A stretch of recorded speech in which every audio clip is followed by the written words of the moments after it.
Oh, look at this one. Look at this one. Okay? Mukhang meron ditong energy na pagtatanto niya ang lahat. Yan, no? Wow. Lalim nun, Miss yan na Tagalog word yun. Yeah, are you proud of me? Because I'm proud of myself, no, ngayong moment na ito na binanggit ko yun na pagtanto word, no. But yeah, that's the first word, no, that came into my mind, no, upon seeing this. Someone here may napagtanto, no. However, nasa isa siyang hindi komportableng situation. Okay? Paano na ito? Yan. Parang may ganun siyang energy, no? This person here could be talking to himself or herself, like asking himself or herself, paano na 'to? Yan, parang may gano'n. Let us see. At kung anong ibig sabihin niya diyan sa paano na ito. Siya ba ay kabilang, okay, sa mga tauhan sa Wonder Pets? Wonder Pets, you know? Okay. Ewan ko lang nanonood pa ng Wonder Pets yung iba, ha. Parang yung iba ano na, iba na, 'no, yung mga English.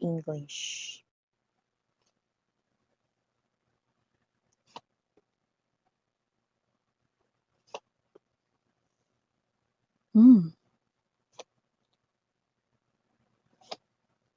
okey. Kung sino man ito, may energy dito mga babes 'no, na parang may energy na kahit na daw magkagulo pa dito 'no, 'wag lang kayo tuluyang magkakalayo. Yan 'no, that's big 'no. So kung sino man 'tong energy na 'to, this person here 'no, yung 5 of water energy, yung nagbibigay sa kanya rito 'no ng push, okey, ng confidence dito 'no, with the 5 of water energy chariot right here. This is an indication that this person right here is operating from the place of sadness, 'no. Ayaw niya rito 'no, na parang panghabang buhay na malungkot 'no. Kaya kung sino man ito na parang pinaglalaban kanya, 'wag lang daw kayong tuluyan magkalayo. And I'm picking up an emphasis 'no, doon sa word na tuluyan. Okay, let me see more. Oh, so with the 6 of water energy, this is your ex right here, no? Stating this, no? Making this command right here, no? Na parang sinasabi niya dito kahit magkagulo pa dito, yan, no? Wala siyang pakialam, basta wag lang kayong tuluyang magkalayo, yan, no? So may energy gano'n. Let me see more. We have here this 5 of fire energy. Oh, I'm picking up, there's a sense of another energy right here. So let me see more. Yeah, look at that. We have here the emperor's energy, no. So sa nakikita natin dito mga babes, no, this is something here, no, na parang ba't parang excited ka, miss yan? Well, this is a bit intriguing right here, no, kasi bakit ganyan yung sinasabi ng iyong ex-person, no? However, meron ka naman na pala dito, no, na isang person, no, right beside you. At ang maganda, hindi rin siya magpapatalo rito 'no. So nakikita ko rito mga babes na kung sino man yung new person mo, kay ready rin ang new person mo ritong ipaglaban ka. So ang taray parang may salpukan dito. Wala naman akong nakikitang pisikalan 'no or manununtok, mananapak 'no or whatever dito. Pero kahit magkagulo pa daw, so ibig sabihin parang, may energy na posibleng gumawa rito ng big scene or eksena ang ex-person mo, pero ang new person mo hindi rin papatalo or hindi rin papatinag dito. Taray! Ganda yan. Gwapo yan, 'yan 'no. So, mga babes, kung sino man dito yung mga may energy sa rito 'no, marami sa inyo ang hindi niyo pa 'to nalalaman 'no, like you're clueless about this, but this is, gonna happen here sa inyo 'no. With the judgment call, okay, with the number 20 right in here, this could be somewhat significant na baka yan ay birth date ninyo, birth date ng inyo ritong new person or this person right here na but ang pinaka nakukuha natin diyan 'no, when you divide 20 into 2 or half, okay, you will get 10, 'di ba?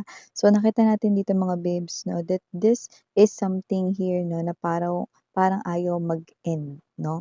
Okay, so nakikita rin natin 'yan, but it also means double ending. Ayan, 'no, double ending ba para sa ex mo ito? So, yan ang ating aalamin dito. We have here this page of water energy, but don't forget ha, the main energy is the 5 of fire energy, no? Justice right here, 2 of fire. Yeah, look at that. Bottom of the deck, 3 of fire, 3 of earth to the 4 of earth energy. Okay, that's good. Okay. Hi and hello there, collective. My name is Yan. Welcome new subscribers, returning tambayers. Thank you sa inyong walang sawa talaga na napag-antabay at talaga naman no, napagtambay dito sa aking channel. At kung hindi niyo pa knows mga babes, meron pa tayong main channel, ang The High Priestess, kung saan nag-upload din tayo ng collective readings for all signs araw-araw din yan. No? Mangyari lamang na i-click ang notification bell para kayo ay ma-update instantly kung meron tayong freshly uploaded na video readings, no? Araw-araw naman yan mga babes, no? Pwera na lang kung meron talagang network intermittent, no? Na parang may problema sa wifi yan. So yun nga 'no, wala tayo ditong gender sa babae, lalaki, LGBT. By the way ha, kung hanap ninyo ay reading per zodiac sign, meron din tayo dun ha sa main channel, okay. So, ang update doon is magsisimula na rin tayong gumawa nun ng ating reading for the month of July per zodiac sign. Kaya naman, stay tuned lamang mga babes. At yun nga tayong gender dito, babae, lalaki, LGBT, everybody welcome. Puwede rin pong i-switch yung mga roles dahil possible naman talagang magka-switch because general reading ito. And at the end of the day, lahat ay may free will if you want to claim the messages at gamitin itong inyong guidance or not. So here, malinaw na malinaw sa sabaw ng pusit at nakita natin dito mga babes no, na ito ay crystal clear.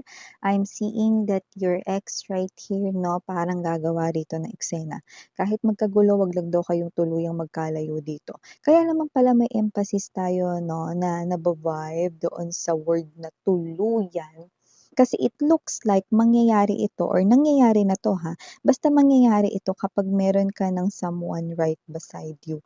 Pero yung person mo na someone new ay hindi ka naman i-give up, no? So nakita natin dito mga babes with the page of water energy, justice card right here and the 2 of fire.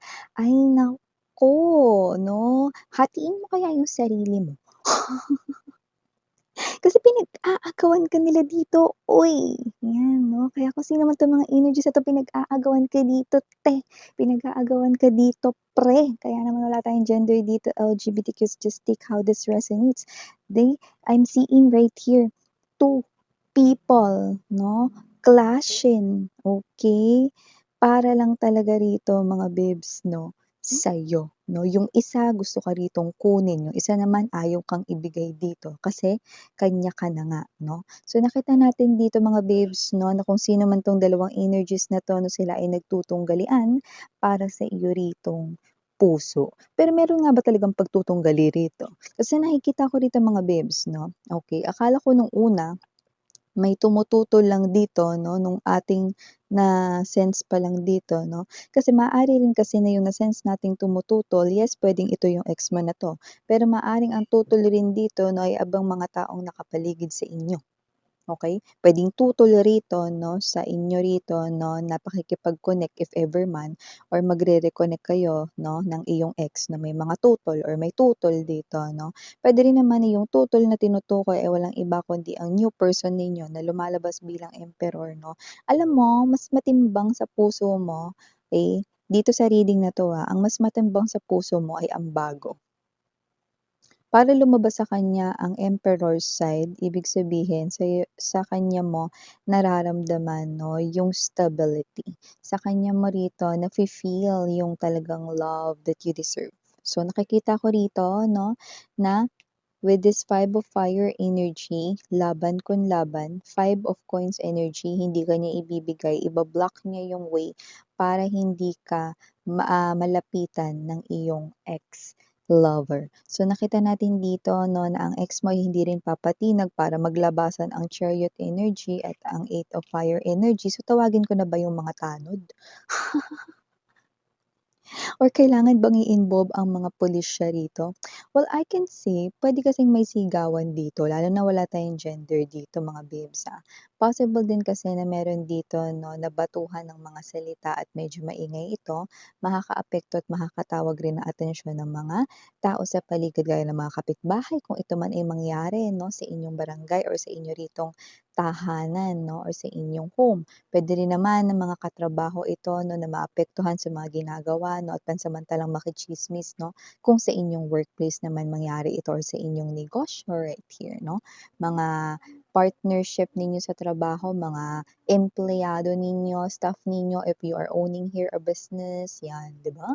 So, ano man 'to, I'm seeing that your ex right here 'no, ayaw niyang tuluyan kayong magkalayo 'no, pero yun nga with the number 20 right here, it looks like this is a double ending here for your ex-lover right here 'no, kasi it looks like kung ano man itong pinaglalaban niya parang wala na siyang pinaglalaban 'no. Alam mo kung itong new person mo hindi lumabas bilang emperor or empress, okey, at yan ay lumabas bilang king or bilang, page 'no or queen or bilang, mas mababa 'no sa empress and emperor 'no, mas nakikita natin na posibleng ma-confuse pa kayo 'no or maguluhan pa kayo sa feelings ninyo 'no. Pero hindi, parang dito na kayo talaga magsi-stay sa bago ninyo. Mas nafi-feel mo yung real love, yung genuine love 'no, at parang meron pa nga kayong energy 'no na parang, "Bakit pa 'to nagbabalik dito?" 'no. Alam mo yung parang energy 'no na, I was being reminded by that song 'no. I forgot if it's Rosel Nava 'no, na kumanta nun yung "Pakiusap ko sa'yo, huwag ka nang magbabalik." 'Yan 'no. So, kung sino man 'tong energy na 'to 'no, parang nakikiusap ka, parang, "Please, please," 'yan 'no, "wag ka nang magbabalik." 'Yan 'no, kasi masaya na ako sa bago ko. Ouch! Yun ang nakikita ko na posibleng nafi-feel at mas mafi-feel ng iyong ex-person, 'yan 'no. Alam mo masarap sa feeling kapag pinaglalaban ninyo is yung energy ng parehas kayong nagmamahalan, 'di ba? Ang sarap sa feeling nun lalo na 'pag nagtagumpay kayong dalawa. Pero dito mahirap kasi kung ano man 'tong pinaglalaban niya rito wala, 'no? Wala, Alam mo bago pa lang nagsimula ito 'no, na paglapit niya rito or naisipan niyang ilaban kayo dito, tapos na ang laban, bago pa siya nagsimula ritong kumilos, Okey, una sa lahat ang tagal niya bago siya kumilos 'no, ang tagal bago gumalaw yung baso. 'Di ba? So, parang kayo 'no, dahil dun sa panahon na yun, mas nakapag-move on kayo, okey, yun ang nakita natin dito 'no. At nakita ko rito 'no, na bukod sa nakapag-move on kayo, na-in-love na rin kayo sa bago. So, ibig sabihin matagal talaga 'no, siyang nawala rito, yung ex mo 'no, ta's ngayon with the Page of Water energy, eto siya. Napakakonti ng i-o-offer niya sa inyo 'no. When we say napakakonti ng i-o-offer, it's not just about material things or whatever it is 'no, pero it's about here how he or she handles the relationship. It's still the same, sweetheart, and you do not want to go on circles again 'no. Ta's gano'n lang na naman ulit 'no, and then you're dealing here with someone 'no, na parang, ang hanap mo is partner, hindi isa 'no, na gagawin kang isang caretaker, 'di ba? So, parang yeah, definitely 'no, maaaring magbalik kayo dun sa time na, aalagaan ninyo yung ex ninyo like literal na magiging caretaker kayo ng inyong ex 'no, and you do not want that, 'di ba?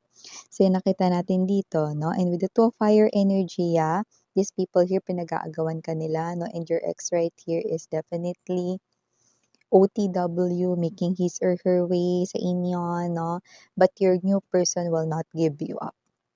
'No, parang sinasabi niya rito na, "Babe, diyan ka lang sa likod, dito lang ako." Dito lang ako, ako ang haharap sa kanya, yan. Hindi kita ibibigay, hindi ka niya masasaktan ulit, yan. Ang sweet. But I do see that with the Three of Earth energy, Four of Earth right here, no? Kitang-kita mo malayo pa lang, sweetheart, kung sino ang dapat mong samahan at piliin, no? So, pipiliin mo with the Three of Earth to the Four of Earth energy, yung nakikita mong consistent, yung nakikita mong stable, yung nakikita mo yung true colors, yan, no? So, definitely, you're on the side of your new person. Okay? So, yun ang nakikita natin dito. Okay? Bago man ang person mo, pero siya ay nagtataglay ng mga katangian, no? At lahat ng mga hinahanap mo sa isang partner. Okay? Parang dito tayo sa bago, no? Ayaw mo sa luma, lalo na't nakikita mo rito na parang wala pa rin siyang pinagbabago. Okay?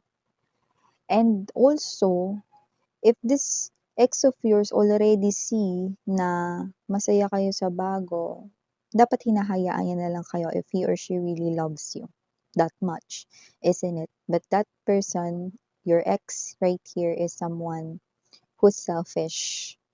Dahil malungkot siya, kailangan ka niya. Kapag malungkot siya, kailangan ka niya. Tapos pag masaya siya, hindi ka niya kailangan. There's no consistency. Yeah, you heard it right. Okay?